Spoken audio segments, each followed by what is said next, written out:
अब तक की अपनी इस हिंदी यात्रा में हमने जाना भारतीय आर्य भाषाओं के बारे में। आज हम अपनी इस हिंदी यात्रा में नया अध्याय सम्मिलित करने जा रहे हैं, हिंदी साहित्य।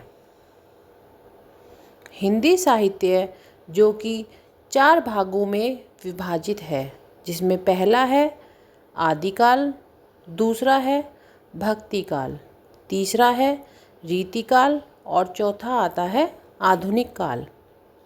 यह काल हिंदी के विद्वानों ने अपने मत अनुसार विभाजित किए, जिसमें आज हम सबसे पहले बात करते हैं हिंदी के सबसे बड़े आचार्य रामचंद्र शुक्ल के बारे में।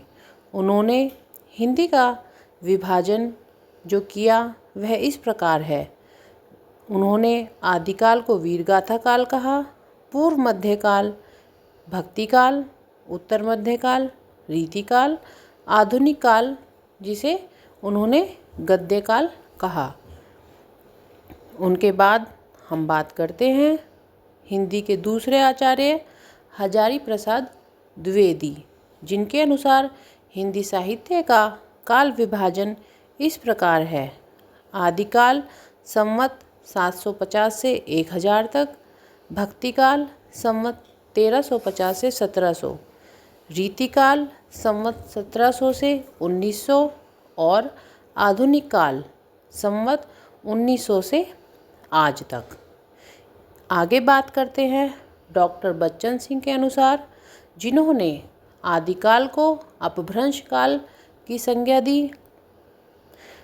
भक्तिकाल को उन्होंने अन्य विद्वानों के समान भक्तिकाल ही कहा, जो सन 1400 से 1650 ईस्वी तक उन्होंने माना है। रीतिकाल को उन्होंने सन 1650 से 1857 तक माना है। आधुनिक काल को उन्होंने सन 1857 से आज तक माना है।